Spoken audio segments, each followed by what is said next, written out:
We're joined by Kamel Wazni, political analyst in Beirut. Many thanks for being with us.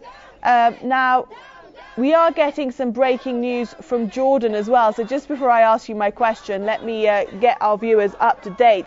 Hundreds of Jordanian journalists are protesting as we speak, demanding an end to censorship there. Jordan is another country that's almost slipped under the radar of the mainstream press, but there's been daily protests in Jordan for almost 2 weeks now. We are joined by Kamel Wazni. Apologies there. The situation is so fast moving. We do often have to jump from one protesting country to another. But zooming in on Bahrain for a moment, we have these more strategically pinpointed protests now, for example, outside the US embassy, but Bahrain has made little headway in terms of protester demands. Why is that?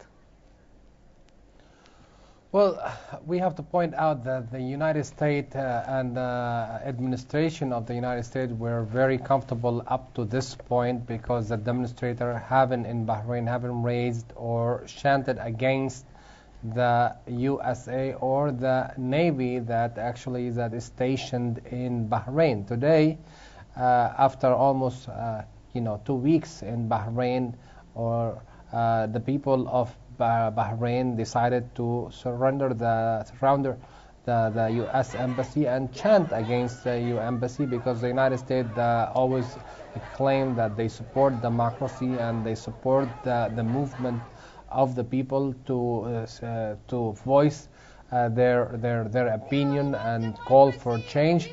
Have been silent about the government of Bahrain. There is rumors and maybe some fact that the Americans are running the day-to-day operation of Bahrain.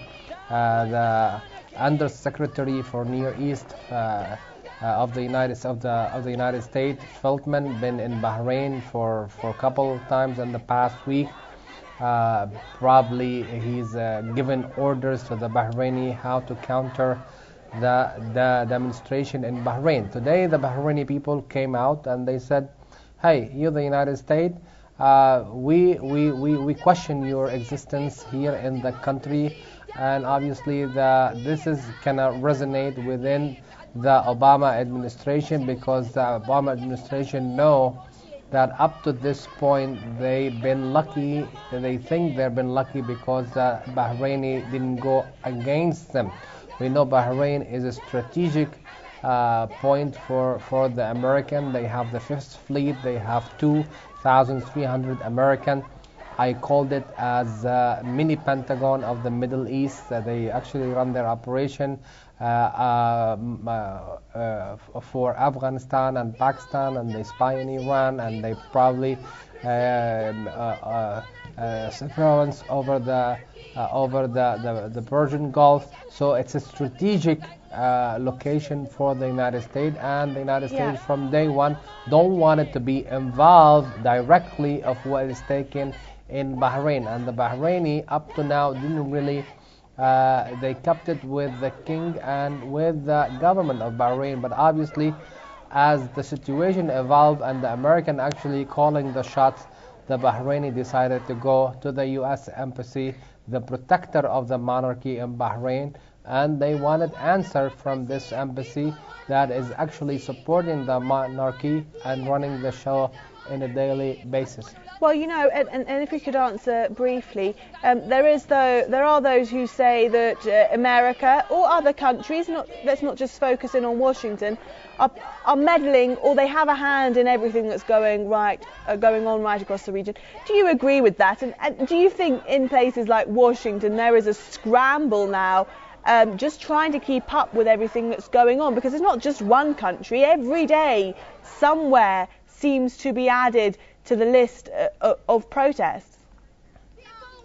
Well, obviously the United States is the main concern because a lot of these they have direct involvement with the Middle East, and they have the biggest force in the Middle East, and they also claim that they wanted to be the superpower in the Middle East. For that, all these regimes that been actually supported by the United States, they're like falling one after the another. So that's why the U.S. administration feel that their policy, their role in the Middle East is actually at a point of no return. They feel that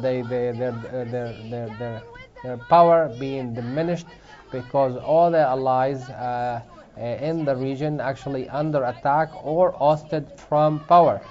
But they have priorities on how they allocate their interest, and obviously Bahrain, as I mentioned, is a strategic location for the United States, because now, as you mentioned in your introduction, the United States keeping two front.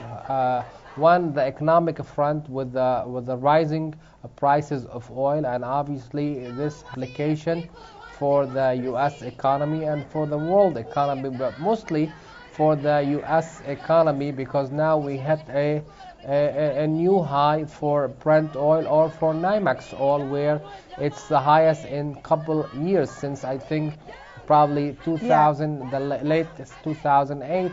And there's fear in the United States that any continuation sustained rise in oil, this is gonna bring another dip to the U.S. economy. The U.S. economy hasn't recovered from recession yet, and I think economically could be a major disaster for the U.S. economically. In the political front and the military front, also it's devastating for the United States, because here the people want to assert their power. They wanted, we had enough with the failed policy of the United States that backing these dictators. We want to take things by our hand, and we wanted a new world without American interference or American power on the ground. And that's really what it means to have those demonstrators in Bahrain around the U.S. embassy. And the message is very clear. Obama administration, his policy had failed the people of Bahrain. Mr. Kamel Wazni, I'm trying to stop you, but your thoughts are very interesting. I'm sure we'll speak to you again on them, but for now I'd like to thank you for your comments.